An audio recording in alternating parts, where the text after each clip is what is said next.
Assalamualaikum warahmatullahi wabarakatuh. Saya atas nama Wade Riviati dari kelas N2 dengan NIM F2023011088. Di sini saya akan memaparkan tentang materi sejarah ilmu farmakognosi. Menurut American Society of Pharmacognosy, farmakognosi adalah ilmu yang mempelajari sifat fisik, kimia, biokimia, dan biologi suatu obat. Zat obat atau potensi obat atau zat obat yang berasal dari alam serta pencarian obat baru dari sumber alam. Dr. Jerman John Adam Smith 1959 sampai 1809 pertama kali menggunakan istilah farmakognosi. Dalam bukunya yang diterbitkan pada tahun 1811, Lehrbuch der Materia Medica dan Sekati lagi oleh Anothaus Seidler pada tahun 1815 dalam bukunya Anatheta Pharmacognostica. Awalnya, selama abad ke-19 dan awal abad ke-20, farmakognosi digunakan untuk mendefinisikan cabang ilmu kedokteran dan ilmu komoditas yang menangani obat-obatan dalam bentuk mentah atau belum siap. Obat kasar adalah bahan asal tumbuhan, hewan, dan mineral yang dikeringkan dan belum diolah yang digunakan untuk pengobatan. Studi tentang bahan-bahan ini dengan warna Pharmakognosie pertama kali dikembangkan di wilayah berbahasa Jerman di Eropa, sedangkan wilayah bahasa lainnya sering menggunakan istilah lama materia medica yang diambil dari karya Galeria dan Dioscorides.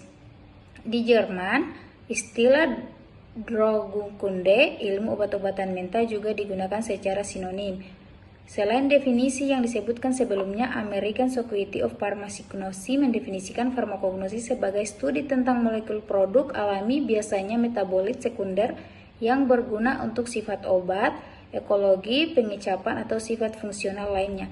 Demikian pula misi Instituti Farmakognosi di Universitas Illinois di Chicago melibatkan produk kesehatan nabati dan yang berhubungan dengan tumbuhan untuk kepentingan kesehatan manusia. Definisi lain lebih mencakup menggambarkan spektrum subjek biologi yang luas termasuk botani, etnobotani, biologi kelautan, mikrobiologi, pengobatan herbal, kimia, bioteknologi, fitokimia, farmakologi, farmasi, farmasi klinis, dan praktikan farmasi. Dalam proses metabolisme mereka secara alami, setiap tanaman menghasilkan fitokimia. Fitokimia ini dibagi menjadi dua.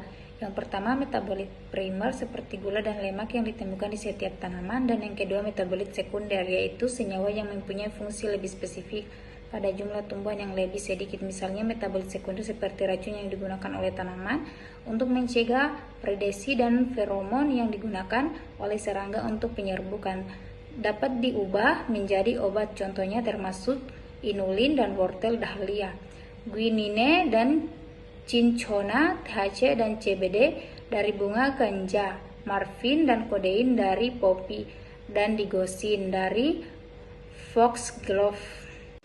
Sekian pemaparan materi dari saya. Apabila ada salah kata mohon dimaafkan. Saya akhiri dengan ucapan wabillahi taufiq wal hidayah. Wassalamualaikum warahmatullahi wabarakatuh.